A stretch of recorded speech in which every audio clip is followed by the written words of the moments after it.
কোরআনুল কারীমের মধ্যে দলিল দিয়ে দিয়েছেন। আল্লাহ তাআলা জানিয়ে দিয়েছেন, ওয়া আরসালনাকা ইল্লা রাহমাতাল লিল আলামিন।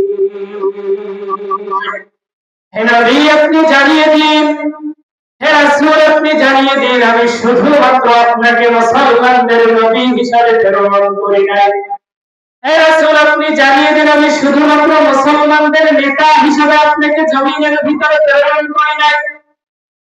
পুরো জাহানের মাখলুকাতের জন্য, শুধুমাত্র মানুষের জন্য নয়, শুধুমাত্র জিন জাতির জন্য নয়, সব মাখলুকাতের জন্য আপনাকে আমি ওয়া আরসালনাকা ইল্লা রাহমাতাল লিল আলামিন, রহমত স্বরূপ প্রেরণ করেছি।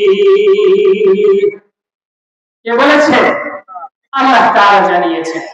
তাহলে এই তিনটি শিক্ষা আমরা প্রথমে নিয়ে নিই। আমাদের ইসলাম ধর্ম, এটা কি অন্য কোনো ধর্মের মতো ধর্ম নাকি?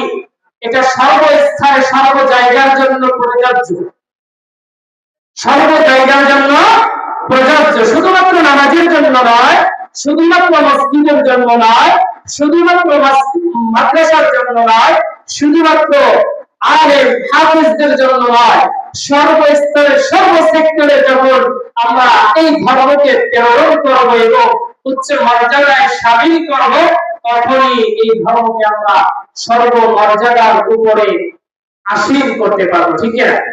2 নম্বরে যেটা বলেছি, কোরআনকে আমরা শুধুমাত্র ধর্মীয় কিতাব আর কখনো মানব না।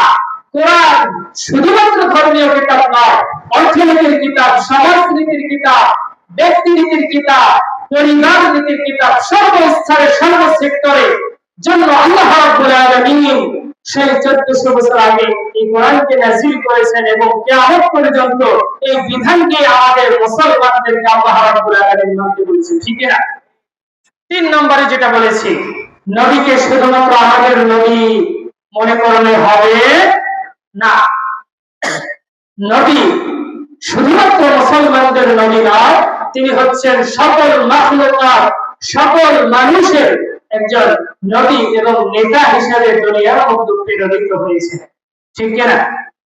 আল্লাহ রাব্বুল আলামিন এই 3টি বিধান আমাদেরকে মানার তৌফিক দান করুন।